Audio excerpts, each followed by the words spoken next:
Tollywood young hero Naga Chaitanya heroine Sobhita ధూళిపాళ్లతో నిశ్చితార్థం చేసుకున్నాడు. గురువారం ఉదయం ఈ శుభకార్యం జరిగింది. బహుశా ఈ ఏడాది చివర్లో పెళ్లి ఉండొచ్చు. ఎంగేజ్మెంట్ జరగటం మాటేమో గానీ శోభిత ఎవరు? తొలిసారి వీళ్ళిద్దరూ ఎక్కడ కలిశారు? అసలు ఈమె ఫ్యామిలీ బ్యాక్గ్రౌండ్ ఏంటా అని నెటిజన్లు మాట్లాడుకుంటున్నారు. నాగ చైతన్య విషయానికి వస్తే నాగార్జున వారసుడిగా ఇండస్ట్రీలోకి వచ్చాడు. హీరోగా నిలదొక్కుకున్నాడు. అయితే హీరోయిన్ సమంతను ప్రేమించి 2017లో పెళ్లి చేసుకున్నాడు. కారణాలు తెలియవు కానీ కలతలు రావడంతో 2021 అక్టోబర్ 2న పరస్పర అంగీకారంతో విడాకులు తీసుకున్నారు. ఇది జరిగిన దాదాపు 3 ఏళ్లకు నటి శోభితా ధూళిపాలతో చైతు నిశ్చితార్థం జరిగింది.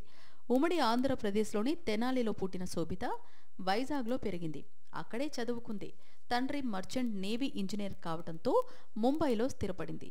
బాలీవుడ్లో నటిగా ఎంట్రీ ఇచ్చిన ఈ భామ తర్వాత తెలుగు, తమిళ, మలయాళ భాషల్లో నటించింది.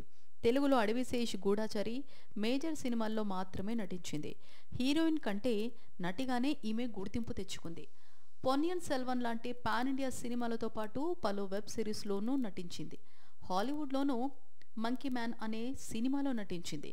మేజర్ షూటింగ్ జరుగుతున్న టైంలోనే చైతు, శోభితకు పరిచయం ఏర్పడినట్లు తెలుస్తోంది. కొన్నాళ్ల పాటు స్నేహితులుగా ఉన్న వీళ్ళిద్దరూ గత ఏడాది ఒక రెస్టారెంట్కి వెళ్లారు. అయితే అక్కడి షెఫ్ పోస్ట్ చేసిన ఫోటోల వల్ల వీరి డేటింగ్ బయటపడింది. ఇన్నాళ్లకు బంధాన్ని నిజం చేస్తూ నిశ్చితార్థం చేసుకున్నారు.